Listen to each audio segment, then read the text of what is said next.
Ei, gente, tudo bem? Meu nome é Iridélia. Hoje eu vim falar com vocês sobre esse livro, O Pequeno Tratado das Grandes Virtudes, de André Comte. E esse livro foi um livro que eu comecei a ler ele porque uma amiga minha tinha indicado no Instagram. E eu achei super legal a ideia, e aí perguntei pra ela, ela me falou que tinha gostado muito do livro.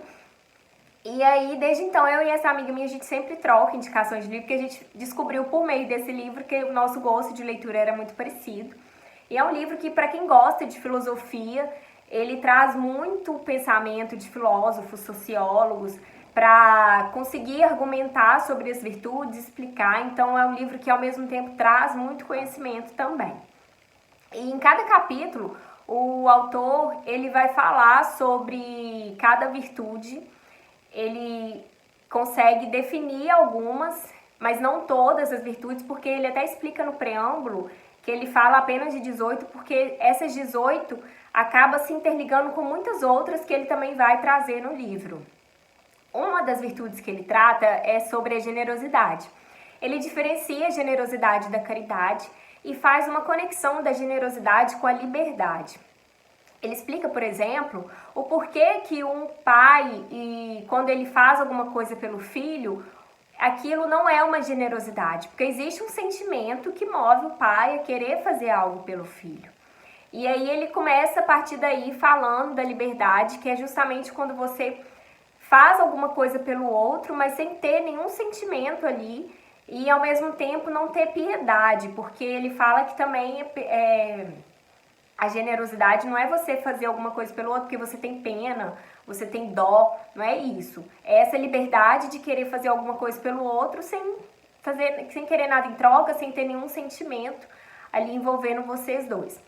E também depois ele fala da doçura, ele fala que a doçura é uma virtude feminina, fala que ela é feminina porque a doçura é uma virtude em que as pessoas conseguem fazer o que tem que ser feito, mesmo diante de caos, mas carregando aquela força, aquela paz, serenidade, aquela tranquilidade, sem cair naquele apavoramento de uma forma histérica, né? Por isso que ele fala que é uma virtude feminina. E ele finaliza o livro, no último capítulo, falando sobre o amor. Eu acho que ele nem fez isso por acaso, porque a gente percebe que em todos os capítulos, em todas as virtudes, o amor está envolvido de alguma forma. E foi muito engraçado quando eu comecei a ler esse livro, o capítulo, né, Desculpa do Amor, eu fiquei um pouco assim, no início, fiquei assim, achando estranho, porque ele começa a falar do amor como falta. Ele fala que o amor vai existir quando você tem o desejo, quando você não tem aquela pessoa, quando você fica só naquela coisa platônica mesmo. E aí na hora que eu lembro que quando eu comecei a ler essa parte, eu falei, gente, como assim o amor é falta? Se você não pode entregar, como é que você vai sentir, né? E aí, na verdade, isso até é um spoilerzinho, né? Ele fala isso porque depois ele vai trazer um argumento que refuta essa ideia até do Platão, de que o amor tem que ser desejo, tem que ser falta, porque para você conseguir sentir, porque se não tiver essa falta, esse desejo, não vai existir amor. E aí ele até fala, se for assim, o amor então só vai existir na morte, né? Porque aí é quando já não vai ter nada. E aí depois ele traz, depois desse amor falta, ele traz o amor como entrega, o amor de você estar com a pessoa, e isso já é em sentido amplo, né, gente? Não é um amor só homem e mulher. É você fazer pelo outro ou estar com o outro não por querer algo em troca, mas simplesmente por existir amor.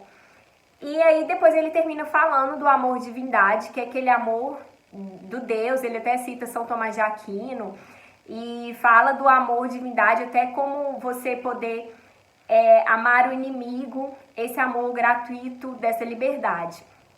Enfim, gente, é um livro que eu achei muito enriquecedor, eu gostei muito, espero que eu tenha deixado vocês com esse gostinho de querer ele também. E depois me contem o que vocês acharam, tá bom? Um beijo!